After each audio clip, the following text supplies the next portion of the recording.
आज हमारे साथ हैं विश्व हिंदू परिषद से शशिकांत शर्मा जी। शशिकांत शर्मा जी, आपका आज के कार्यक्रम में हमारा स्वागत है। शशिकांत जी, हिंदुओं पर हो रहे लगातार हमले को आप कैसे देख रहे हैं? ये बड़ा ही चिंता का विषय है। जिस तरह से हिंदुओं पर लगातार जिस तरह से प्रहार हो रहे हैं, चाहे वो बांग्लादेश हो, चाहे वो पाकिस्तान हो, चाहे वो कश्मीर हो, दुनिया के हर कोने में जिस तरह से आज हिंदुओं को परेशान किया जा रहा है, हिंदुओं को मारा जा रहा है, ये अंतर्राष्ट्रीय मुद्दा होना चाहिए और ये बहुत चिंता का विषय है। ह्यूमन राइट अभी तक क्यों नहीं किया कुछ बोल रहा है। बांग्लादेश में जिस तरह से 13 हिंदुओं को मारा गया है, कश्मीर में जिस तरह से मार के भगाया जा रहा है, एक गरीब आदमी जो 2 रोटी कमाने के लिए कश्मीर में आया, चाहे वो पानी पूरी बेच रहा हो या समोसा बेच रहा हो, उनको खड़ा करके गोली मार देने की वजह क्या, वो दिखाना क्या चाहते हैं? अगर वो हिम्मत है तो सामने आके प्रहार करे, कायरों की तरह प्रहार नहीं करे। जो हो रहा है वो बहुत चिंता की बात है। हम सब बड़े चिंतित है, नहीं होना चाहिए।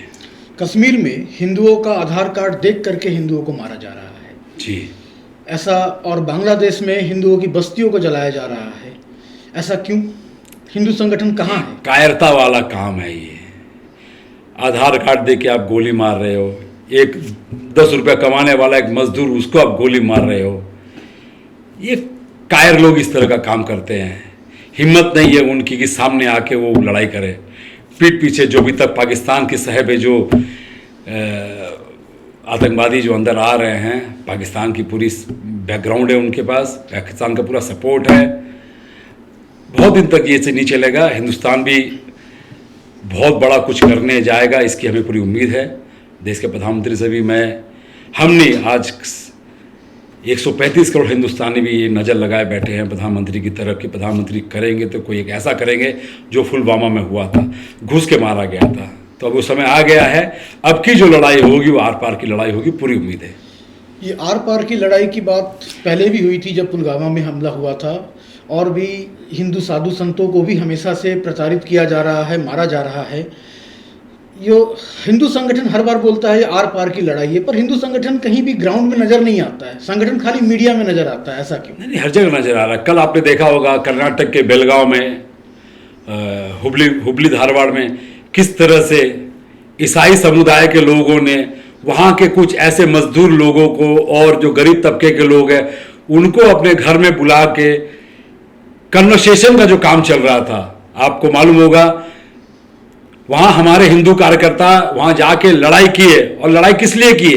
बेकार की लड़ाई नहीं थी। आप हमारे बहन बेटियों को यह बताओगे कि तुम्हारे हिंदू देवताओं का कोई सम्मान नहीं है, मान नहीं है, तो ये कौन हिंदू बर्दाश्त करेगा? उसका आपने रिएक्शन परसों देखा भी है कि हम लोगों ने घर में घुस के मारा है, उनको घर में घुस के मारा, और उन्हीं के चर्च में जाके हमने जय श्री राम के नारे लगाए। और इस तरह की घटनाएं होती रहेगी तो ये बर्ताव हिंदुओं की तरफ से अब होता ही रहेगा।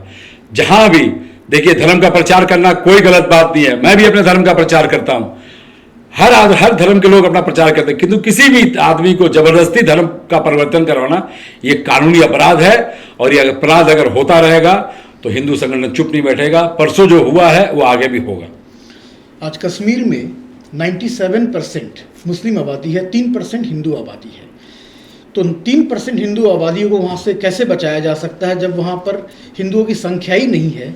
तो क्या आपको नहीं लगता है कि वहाँ पर 97 के अनुपात में जितने मुसलमान हैं उतने हिंदुओं को वहाँ बसाया जाना चाहिए? जरूर बसाया जाना चाहिए। हिंदू जो लोग कश्मीरी पंडित जो कश्मीर छोड़ के आ गए थे जिस समय पे 1990 में, आज वो हर कश्मीरी वापस अपने घर जाना चाहता है। उनकी जमीन है, जायदाद है, घर है, रिश्तेदार है। 3% अगर आज है तो बहुत जल्दी 50% होने में समय नहीं लगेगा। नहीं, भारत सरकार पूरी तरह से ये सोच रही है कि किस तरह से कश्मीरी पंडितों को वापस बसाया जाए। और धारा 370 आपने देखा ही है, और भी जो कानून है वो हटने के बाद, और इस पे जो काम चल रहा है उसके हटने के बाद, पड़ोसी मुल्क जो है, जो अपने आप को शायद मैप में कहीं देख नहीं पा रहा, नक्शे में कहीं है भी नहीं है, वो कहीं ना कहीं कोई ना कोई उपद्रव करने की सोच रहा है। ठीक है, मैं मानता हूँ कि हमारे जवान शहीद हुए हैं, कुछ हमारे भाई बहनों की हत्या हुई है, तो बहुत जल्दी एक अच्छा रिजल्ट हिंदुस्तान को देखने को मिलेगा। आज बांग्लादेश सरकार के साथ में भारत सरकार का बहुत अच्छा संबंध है, उसके बावजूद बांग्लादेश में ऐसा घटना घटा जहाँ पर हिंदुओं की बस्ती जलाई गई, हिंदुओं को खोज खोज के मारा गया। फिर भी भारत सरकार की तरफ से बहुत ज़्यादा कड़ा एक्शन नहीं लिया गया। और कश्मीर में जो घटना हो रही है, तो आपको क्या लगता है, ये किसी षड्यंत्र के तहत हो रही है या किसी विदेशी हाथ का ताकत है? देखिए, भारत अभी अखंड हिंदू राष्ट्र की तरफ बढ़ रहा है। जी। राम मंदिर का इतना बड़ा फैसला, जो 500 साल पुराना फैसला था, जिसपे हमने लाखों लोगों को ने अपनी बलिदानी दी है, राम मंदिर का फैसला आया, वो फैसला कानून का फैसला था। धारा 370 और भी जो कानून भारत सरकार ला रही है, उसको देख के कुछ इस्लामिक कंट्री, जो इस्लामिक देश है, जो शांति नहीं चाहते हैं, अशांति चाहते हैं, वो उनकी बौखलाहट है, चाहे वो बांग्लादेश हो, चाहे वो कश्मीर हो। ये बौखलाहट बहुत दिनों की बौखलाहट नहीं है। हमारे भारत सेना के पास इतनी ताकत है कि वो घर में घुस के मारने की ताकत रखते हैं, और बहुत जल्दी आपको दिखेगा कि किस तरह से घर में घुस के मारा जाता है। इतिहास गवाह है, पिछले सालों में भी हमने उनके घर में घुस के मारा था, उनके टैंकरों को उड़ाया था, उनके जो बेस होते हैं, जो अड्डे होते हैं, उनको उड़ाया गया था। फिर ये दोबारा एक घटना घटी। जो पाकिस्तान पूरी तरह से परेशान है, क्योंकि हिंदुस्तान अब वो हिंदुस्तान नहीं है कि नहीं भैया आ जाओ, कोई बात नहीं, गले मिल लो, तुमने 50 मार दिए तो आओ, चलो कोई बात नहीं, गलती होगी माफ कर दो। अब ये हिंदुस्तान वो हिंदुस्तान नहीं है, गले मिलता नहीं है, गले मिलने वाले से मिलता है। और जो ये हरकत करते हैं उसको घर में घुस के मारना भी आता है। पिछले बार आपने देखा कि बिल्डिंग को डायनामाइट से उड़ा दिया है। लाशों, कुत्तों की लाशों में और आतंकवादियों की लाशों में कोई फर्क नजर नहीं आया, जैसे मैंने कल वीडियो देखा है। इसी तरह उनकी मौत होगी और आप सब देखेंगे। भारत में अनेक राजनीतिक दल हैं जो कुछ हिंदू विचारधारा रखते हैं, कुछ सर्वधर्म विचारधारा रखते हैं, परंतु बांग्लादेश के और कश्मीर में हुई घटना पर किसी भी विपक्ष के दलों ने अपना कोई भी प्रेस रिलीज नहीं निकाला है, किसी ने अपने मन की बात नहीं बोली। ऐसा क्यों? ये ऐसा कब तक चलेगा? सिर्फ आप कुछ संगठन ही करेंगे इससे देश में बदलाव हो जाएगा? जरूर बदलाव होगा, और बाकी इन लोगों की कोई जरूरत नहीं है। जो आधा जो खाते हिंदुस्तान का, गाते पाकिस्तान का है, जिनके खानदान कहीं ना कहीं एक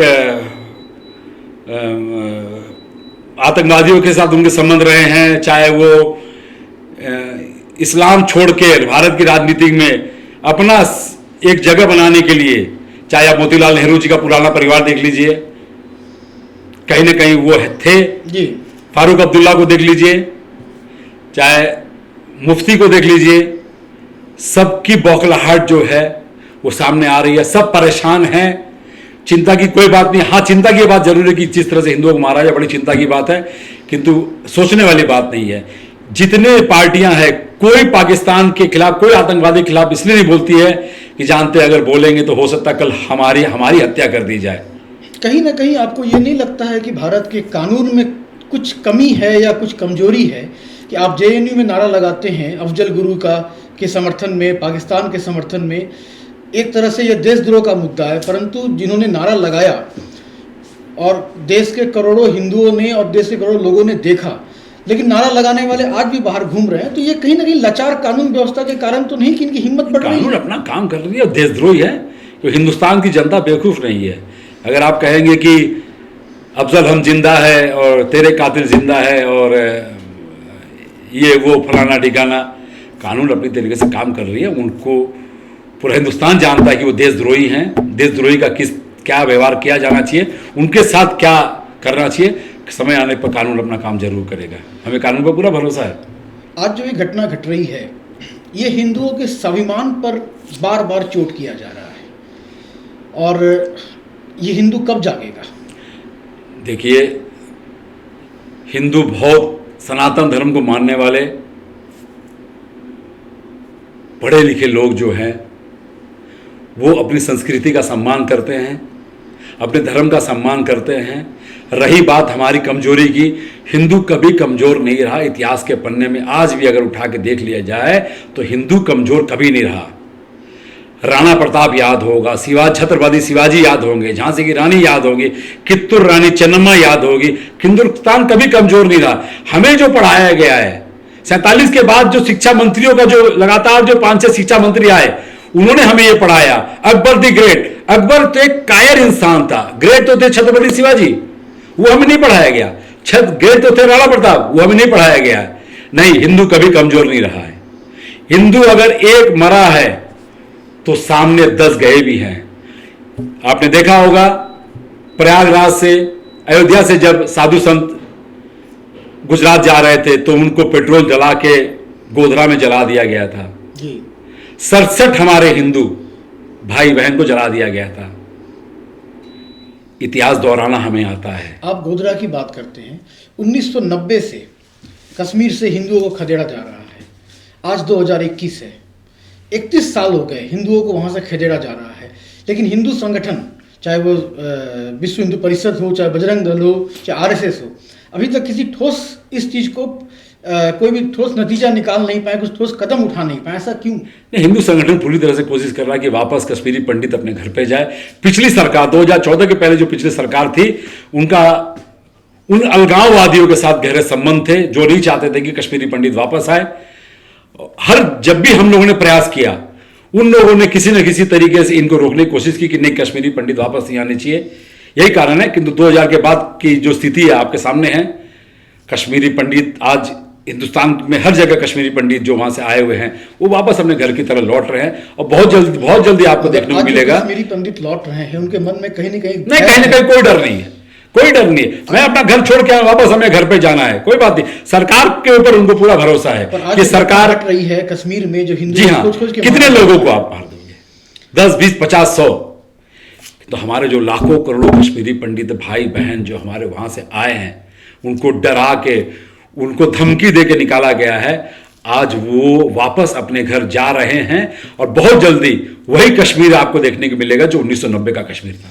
तो आज के परिप्रेक्ष्य में जो घटनाएं अभी घट रही है, इस परिप्रेक्ष्य को देखते हुए आप हिंदू का और इस देश में धर्म का, सनातन धर्म का कैसे संरक्षण हो, कैसे रक्षा हो, इस पर आप क्या बोलना चाहेंगे? नहीं, मैं ये कहना चाहूँगा, देखिए, विश्व हिंदू परिषद हो या बजरंग दल हो या और भी जो हिंदू संगठन है जो देश के लिए, धर्म के लिए कभी भी खड़ा है, हम ये चाहते हैं, सारे धर्म ये चाहते हैं कि वापस कश्मीर में पूरी तरह से शांति हो, लोग अपने घर में जाए। बात ये कश्मीर की नहीं है शशिकांत जी, बात बांग्लादेश की भी है, बात बंगाल की भी है, यूपी अभी शांत है, लेकिन बात बिहार की भी है। आज हर जगह हिंदुओं पर अत्याचार हो रहा है। ये नहीं है कि सिर्फ मुसलमान ही अत्याचार कर रहे हैं, और भी विभिन्न धर्म के लोग हिंदुओं पर अत्याचार कर रहे हैं। क्या इसका एक प्रमुख कारण हम ये मान सकते हैं कि हिंदुओं में एकजुटता नहीं है? नहीं, हिंदू एकजुट है, हिंदू एकजुट है, इसलिए तो हिंदुस्तान कभी गुलाम नहीं बना। ठीक है, हमारे यहाँ भी जयचंद हैं, कुछ जयचंद हैं, मैं नहीं मानता हूँ नहीं है। मैंने आपको पहले भी कहा था कि खाते यहाँ का है, गाते वहाँ का है, रहते यही है, बातें पाकिस्तान की करते हैं या बांग्लादेश की करते हैं या आतंकवादियों की बातें करते हैं। मैं आपको फिर एक बार बोल देना चाहता हूँ, उन सबको ये मालूम पड़ चुका है कि अब जो सरकार आई है, ये एक ऐसी सरकार है जो फैसला लेना जानती है, इंतजार नहीं करती। आज हमारे आर्मियों को खुला आदेश दे दिया गया है कि कहीं भी आपको अगर आतंकवादी दिखे या इस तरह की कोई घटनाएं होते दिखे तो हमें पूछने की कोई आवश्यकता नहीं है, आप अपना फैसला ले सकते हैं, जिसका फैसला आपने परसों देखा होगा। डायनामाइट से बिल्डिंग उड़ा दी, उसके लिए हमें फोन करने की जरूरत नहीं पड़ी। पिछली सरकार है, 2014 की सरकार थी, वो फोन करके पूछती थी, सर वहां आतंकवादी है, क्या करूं? नहीं, उसको रहने दो, अभी हम बात करते हैं। यहां वो सरकार नहीं है, यहां वो अधिकारी नहीं है, वो सीधा ऑन स्पॉट शूट करने का पावर उनके पास है। दिल्ली फोन करने की आवश्यकता नहीं है। आपको अगर सामने आतंकवादी दिखता है, आप उनको गोली मारो, हिसाब देने की कोई जरूरत नहीं है। अब हिसाब नहीं होगा, अब आतंकवादियों का जो गोली लगेगी उस बुलेट का भी हिसाब नहीं होगा। अब कितने लाशें गिरेंगी उस लाश का हिसाब होना चाहिए। आप हमारे चैनल के माध्यम से अपने देशवासियों को, हिंदू भाई बहनों को क्या संदेश देना चाहते हैं? मैं ये कहना चाहूँगा, व्यापार करें, नौकरी करें, अपने परिवार के लिए समय दें, किंतु राष्ट्र के लिए भी समय दें। जब जब लोगों ने अपने राष्ट्र के प्रति अपना प्यार कम किया है, तब तक कहीं ना कहीं हमें नुकसान हुआ है। हफ्ते में नहीं, महीने में कम से कम 1 घंटा अपने राष्ट्र के लिए जरूर दें। एकता ही अनेकता है, और एकता जहां हमारी दिखेगी, हमारा देश अखंड हिंदू राष्ट्र होगा। और इस अखंड हिंदू राष्ट्र को बनाने में आपका 1 घंटा बहुत जरूरी है।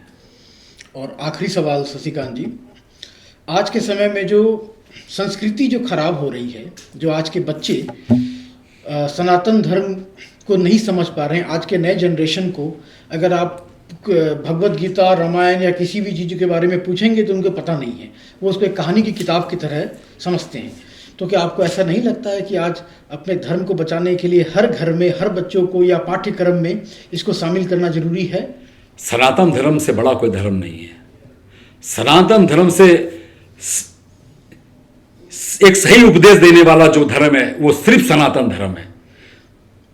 दुनिया का एक ऐसा धर्म है वो बोलता है सर्वे भवन्तु सुखिनः, सर्वे भवन्तु निरामया, सब सुखी रहे, खाली मैं नहीं, पूरी दुनिया सुखी रहे, इंसान सुखी रहे, जानवर सुखी रहे। हाँ, कहीं ना कहीं आजकल की जनरेशन अपने रामायण गीता को पढ़ने में ज़्यादा समय नहीं लगाते हैं।